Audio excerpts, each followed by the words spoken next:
Good morning, ladies and gentlemen. My name is Gabriel Fuentes. I'm a proud representative of the Data Caliber Group. We're a group of academics, industry people, and government individuals looking forward developing solutions and via AIS. So we took the topic of the Panama Canal, Suez Canal, because some of our members are uh, part of those groups, right?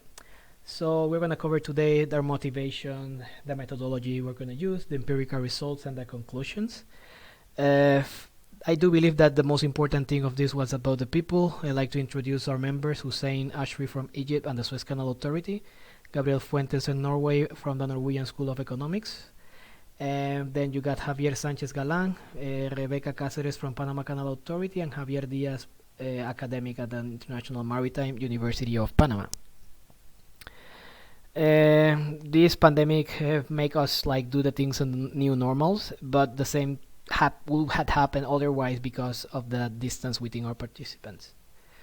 We'd like to congratulate Jonathan, James, Joel, Sean, Habib, and I guess that it's a welcome as they become part of our team as well. We appreciate their efforts and how they follow us up throughout this competition. First of all, the motivation is that the Panama Canal and the Suez Canal passes 6 and 13% of world trade by volume, and that gives you the hint that you may build samples based on these small territories, and certainly that helps in big data environments because your queries will pull up smaller samples than will be required otherwise.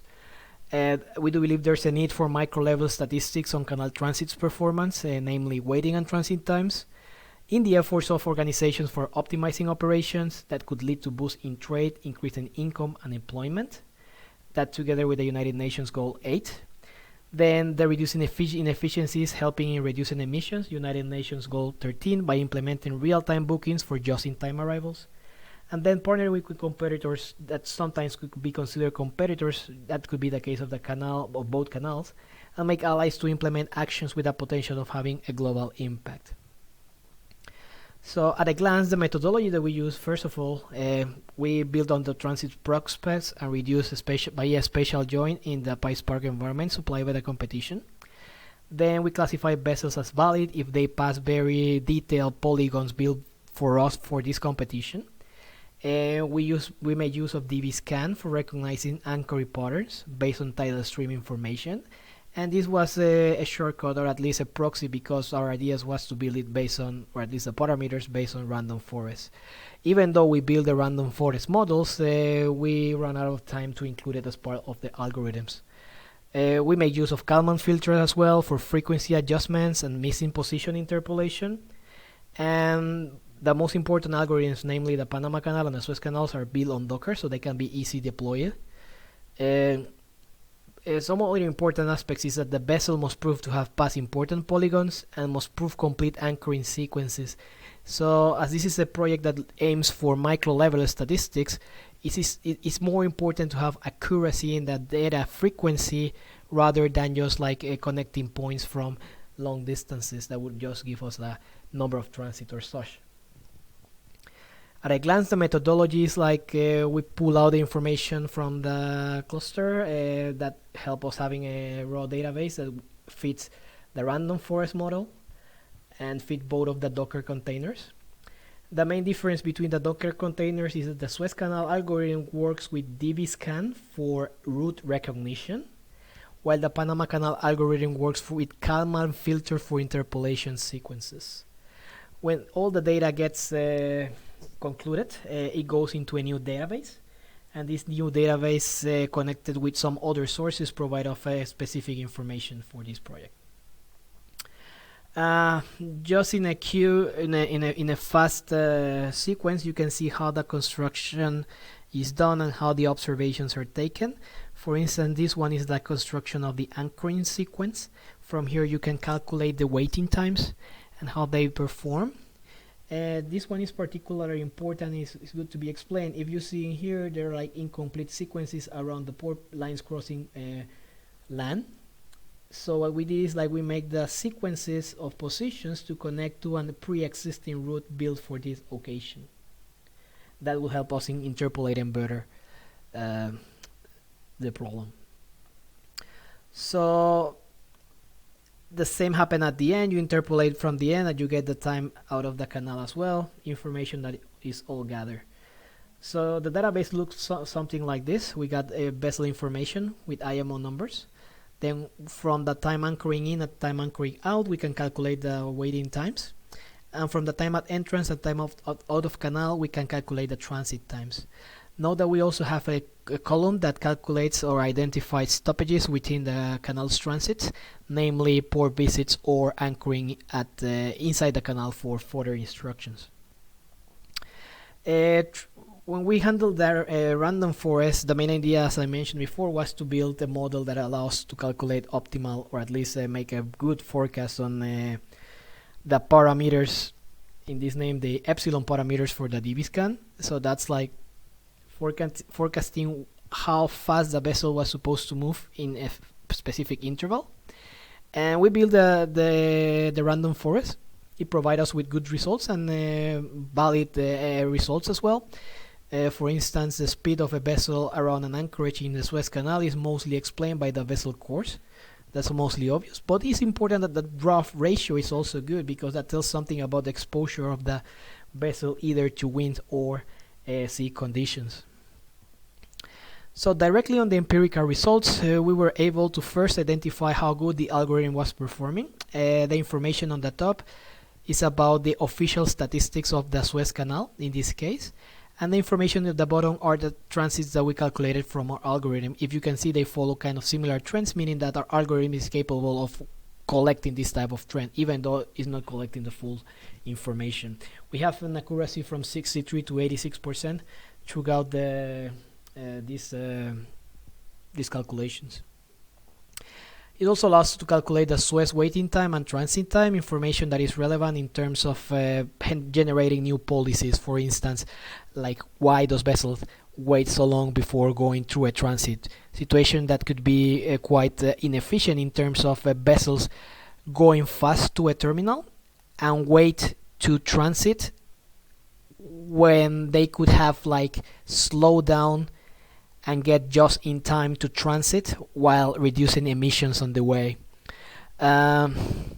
The information we found in here, and that was good that we had people from both the Suez Canal and the Panama Canal, was validated in their normal experience. They said that it's well connected. You may find an average of 10 to 11 hours of a transit time in the Suez, while the waiting time, yes, is surrounding around 10 to 12 hours at the same Suez Canal.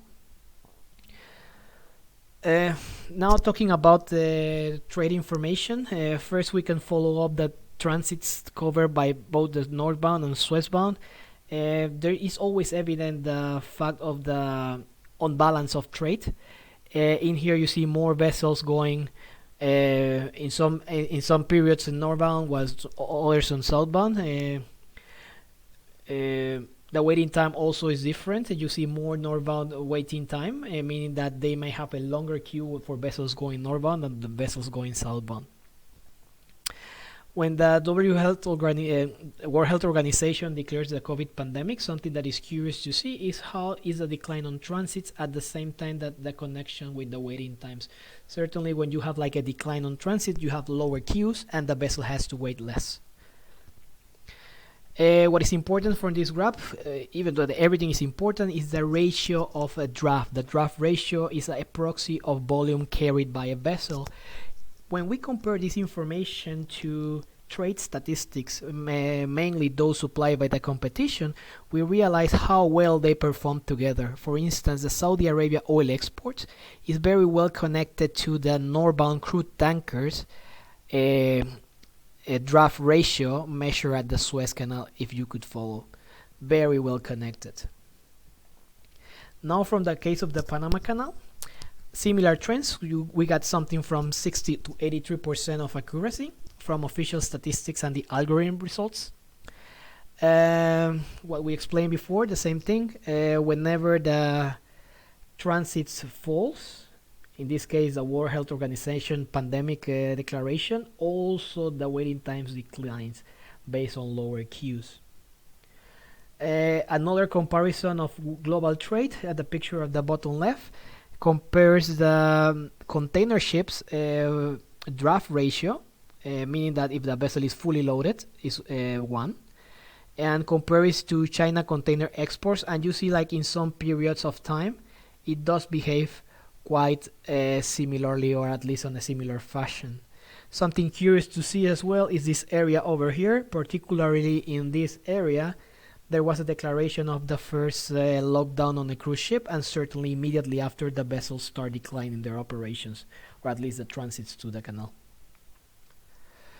Talking about the waiting times and the transit times, I do believe this graph is the one that enhances, or at least that pushes us to try to establish a framework for reducing waiting times, because what this tells us is that vessels are trying to reach as soon as possible to the canals.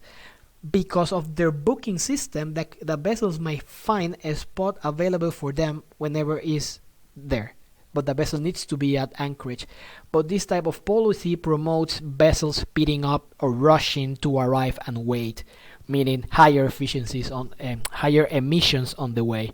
So this is something we have to take in consideration, and that gives opening to our next topic. Our next topic being our proposal for just-in-time arrival, and that's particularly on the Panama Canal, because if you may have noticed, they have like a longer variance in terms of waiting times. What we propose first of all is guided by a recent report developed by IMO GLOMEP, UNDP, GIA, called the Just-in-Time Arrival Guide. They mention the barriers and the benefits of it, but one of the main barriers they implement or they highlights is the implementation in the exchange of the information between stakeholders. So let's think about the Panama Canal being a port, because they do have the same conditions. The vessel needs to be clear, the vessel needs to pass through regular customs regulations, etc. But what if the only stakeholders involved are the vessel itself and the port, and the only information that they need is to build information supplied by AIS? Well, our idea is that this could be possible. First of all, the Panama Canal manages the vessel transit assignments, that's the operational information, and they can also clear vessels for transit because they're under a single window platform, meaning that it's not longer needed to have all the authorities coming into the ship to get a vessel clear. That certainly enhances the opportunity for the Panama Canal to book just-in-times arrivals. They do have the system of just-in-times, and they do exist on their demand, meaning that you have to pay for it. However, they can start implementing like policies, or they can start like dedicating what we call green slots. And these green slots are going to be utilized for vessels to slow down their speed, to get on time to a transit, come immediately to a transit, and at the same time of reducing emissions for reducing their speed beforehand, it could help the Panama Canal Authority to protect one of their valuable assets, and that's the water they use for lockages. So it's some type of optimization scheduling of vessels arriving whenever the Panama Canal seems favorable, and certainly whenever the ship seems favorable. And this is only possible with information, and our idea is like, at least for us, the vessel waiting times as supplied by our algorithms serves as measurement of implementation success, meaning that if you implement this policy, you check out your vessel's waiting time, and if they reduces, you could say that your policy was successful. Moreover, you can follow the vessel's information's AIS, such as the speed and the characteristics, to determine how the vessels could attach to your planned prospects. This is very well connected to the climate action, United Nations Goal 13, and Partnership for Goals, because this, not only from the Panama Canal, think about extending from green slots to green corridors, where the Panama Canal and also the Suez Canal could have some types of connected agreement where just-in-time will be scheduled for the vessel on both canals, if is ever a visit on both canals within a time period. So getting to our conclusions, first of all, we demonstrated that more granular statistics is necessary, that's one, but also that can be obtained from higher AIS frequency and feature engineering of the canal operations. Moreover, what we identify, and this is paramount, is that we need to have very defined interpolation methods, reliable, and parameter selections are important. And here is where come the second stage, I could say, the introduction of the random forest model into the for selecting DB-scan parameters. So both the Panama Canal and the Suez Canal show signals of being gauges of global trade health. We compared the the observations from both canals. We saw how they perform when compared to global trade information. The statistic builds from AIS and a few barriers affecting just-in-time policy implementation, and that's the case of the Panama Canal, signals that the Panama Canal is a very nice candidate to be among those early implementers of green slot policies for just-in-time arrivals. So this is idea to keep in mind, and that's fortunate that we got people in our team that is from the Panama Canal Authority, and this is certainly something that they can take back. The method presented by our group could ease the implementation of policies, which requires continuous and in real-time monitoring, because it's not just like getting information beforehand. We are proposing nowcasting, meaning that knowing what's the weather later on, knowing what's the tidal conditions, and knowing the characteristics of a vessel, we can determine as soon as the vessel arrives and based on their movement and speed, when the vessel starts anchoring or when does the vessel start waiting. So, but I do believe the most important thing here is that our team benefited from the continuous exchange of information between members from first academia, from the industry, and from the government, and from 3 different countries. This is certainly one of those tasks that not only enriches you in terms of tools and in terms of learning new things, but also in terms of exchanging with people that you didn't know before. And this exchange gave us a direct taste of the benefit of cooperation, very well promoted by the United Nations on the Goal 17, in order to design, of course, tailor-made solutions that attend global issues. So having said so, I finished my presentation. I really hope you have liked it. And if is there any question afterwards, I will be very glad to answer them on either a video conference or by email. Hope you guys have a good day and enjoy.